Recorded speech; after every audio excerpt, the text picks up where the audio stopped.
The Kremlin has never been richer thanks to a U.S. strategic partner. CNN. Russia is entering its third year of war in Ukraine with an unprecedented amount of cash in government coffers, bolstered by the record $37 billion of crude oil sales to India last year, according to new analysis, which concludes that some of the crude was refined by India and then exported to the United States as oil products worth more than $1 billion. This flow of payment, ultimately to Moscow's benefit, comes from the India increasing its purchases of Russian crude by over 13 times its pre-war amount, according to the analysis by the Center for Research on Energy and Clean Air, exclusively shared with CNN. Each amount to U.S. strategic partner New Delhi is stepping in to replace crude purchases by Western buyers, reduced by sanctions over Russia's invasion of Ukraine, the analysis said. While Russian crude sales to India are not subject to sanctions and are entirely legitimate, an examination of shipping routes by experts suggested this huge volume of shipment might involve the so-called shadow fleet of crude tankers, especially created by Moscow to try to disguise to who it is trading with and how, and maximize the Kremlin's profit. CNN witnesses what is likely part of the complex trade of the Greek port of Gitio. Earlier this month, two oil tankers, one massive, the other smaller, sided up next to each other for a ship-to-ship transfer, which involves the passing crude oil between vessels, sometimes with the aim of disguising its origin and ultimate destination. The two tankers have colorful histories, both embarked from Russia weeks earlier.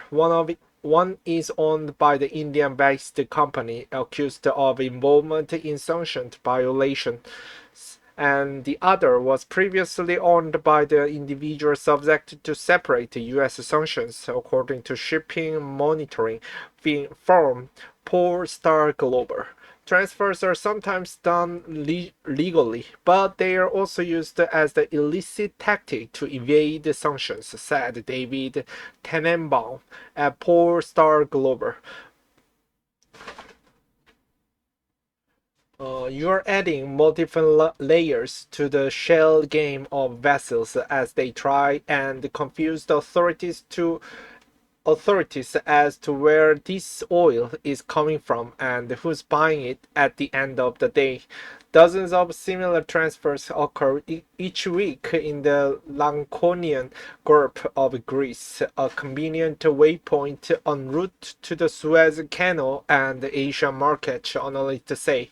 Earlier in February, the U.S. Treasury ruled out a new package of sanctions against ships and companies suspected of helping move Russian crude in violation of U.S. sanctions in a bid to impede the functioning of Russia's shadow fleet. The United States led a coalition of countries in late 2022 that agreed to the price cap undertaking not to buy Russian crude above $60 or better. Those nations also forbade their shipping companies and insurance firms, key players in global shipping, from facilitating the trade of Russian crude above that price.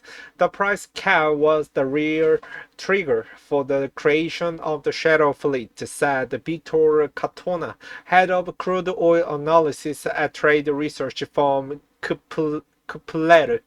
The longer the supply chains, the more difficult it is to untangle ship-to-ship transfers, the more difficult it will get to determine the real cost of the Russian vessels. How Russian oil makes its way to India on the Shadow Fleet. One route taken by tankers transporting crude oil from Russia to India involves the ship-to-ship transfer in the Laconian Gulf off the Greek coast, a common meeting point for Shadow Fleet vessels looking to obscure the origins of their cargo. Here's an example of one of those journeys.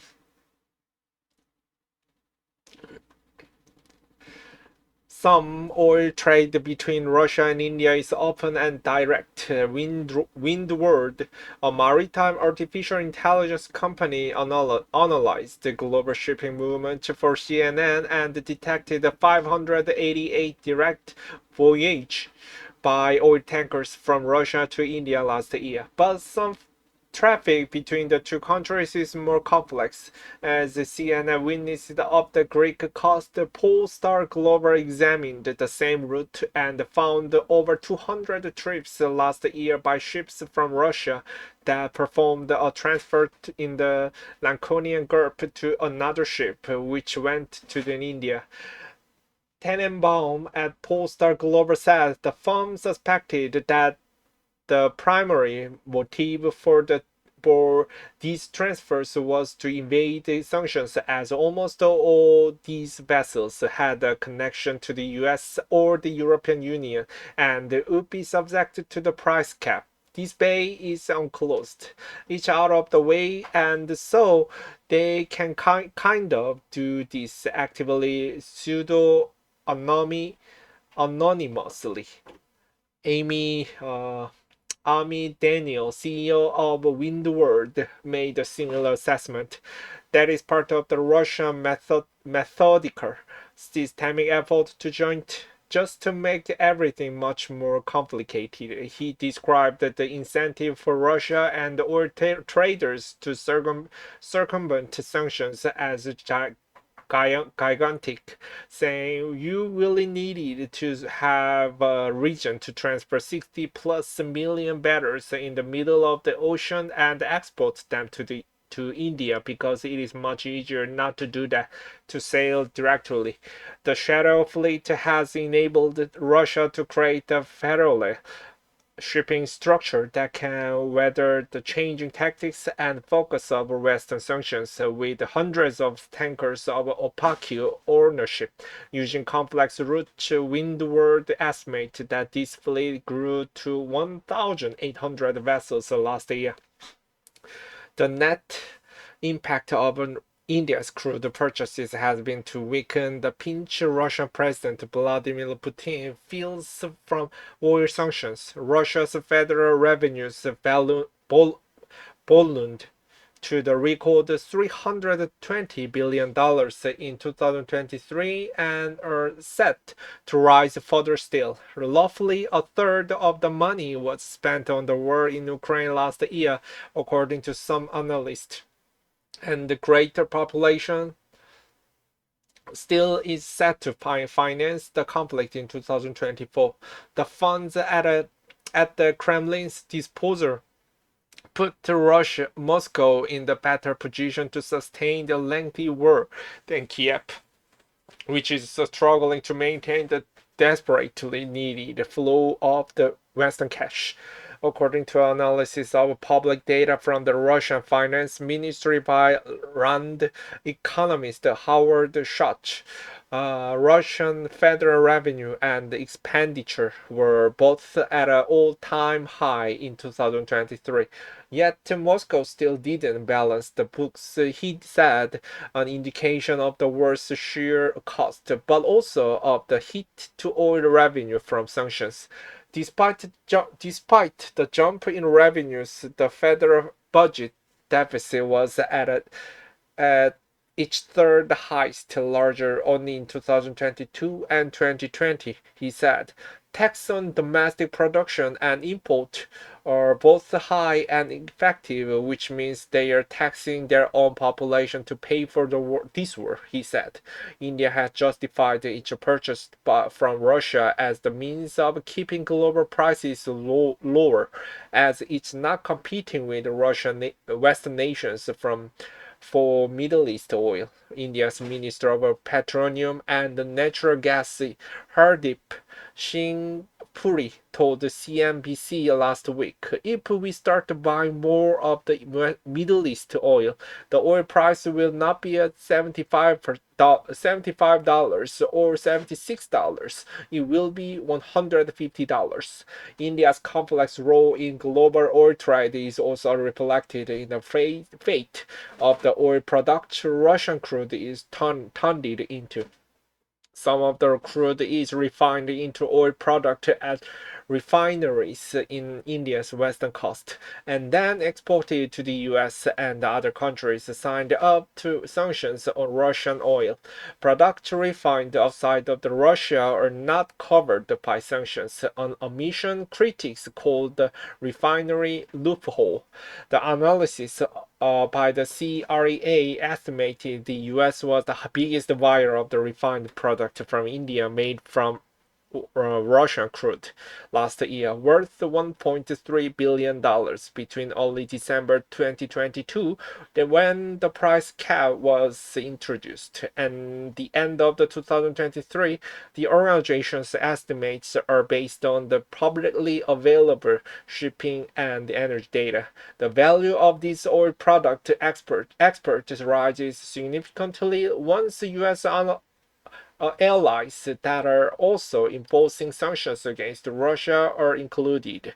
The CREA estimated that $9.1 billion worth of the oil product made from Russian crude was imported by these nations in 2023. 44% increase from the year before. Moscow has found means to enrich itself of this refining and export process too. One of the Indian refineries and port accepting Russian crude is in Badinal and run by a company called Nayara Energy, which is 49.1% owned by Russian state oil giant Rosneft. The CREA estimated that U.S. imported $63 million worth of the oil product refined in Badinal in 2023, and that about half the crude used in the plant was Russian, all of which is entirely above board.